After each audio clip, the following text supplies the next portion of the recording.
After the Prophet Muhammad's death, Syria and Spain developed a surprising reputation for wine drinking. When Caliph ʿUmar ibn al-Khaṭṭāb visited the region, Muslims there complained that the land made them feel sick and heavy, and that alcohol was the only remedy. ʿUmar told them to drink honey instead, but that didn't help. ʿUmar took action by threatening to whip Muslims if the drink they consumed turned out to be intoxicating. In one striking case, he burned down the house of Ruwayshiq al-Thaqafi, calling it a forbidden tavern. Witnesses said it burned like a glowing coal. His crackdown had consequences. Rabi'a ibn Umayyah, who particularly loved wine, fled to Byzantine territory and even left Islam. But here's the twist.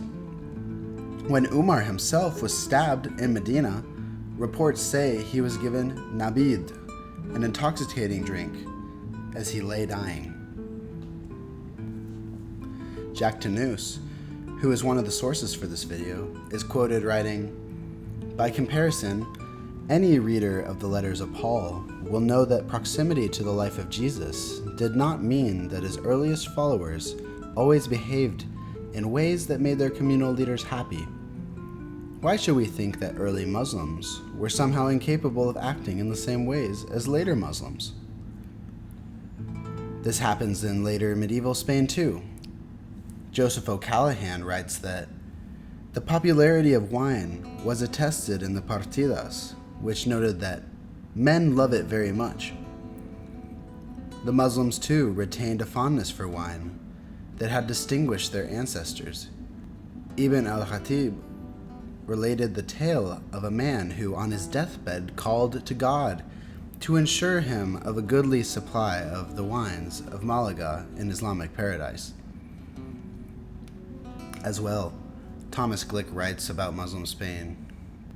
Contrary to what might be expected given the Quranic prohibition of wine drinking, the spread of Islam not only failed to blot out the grapevine, but in fact, owing to the incentiveness of Islamic horticulture, the number of varieties was even increased. In spite of indications in the repartimiento literature that grapes were not widely grown in certain areas of southern Spain, where vineyards later flourished.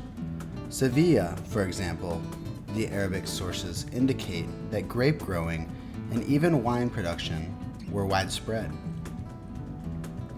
Although we can assume that wine production was to a certain degree attuned to the needs of Christian and Jewish communities, there was, in fact, an operated wine market in the Secunda district of Córdoba, where many Christians lived in the time of al-Hakam I. There was a tremendous market for grapes, raisins, and wine among Muslims as well.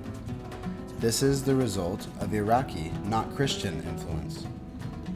Abu Hanifa's dictum declaring the legality of drinking date wine was extended by Andalusi jurists to include all wines. Widespread wine drinking became current during the wave of Iraqi influence in the reign of Abd al-Rahman II, and was said to have been introduced by Ziryab, the famous singer and arbiter of style.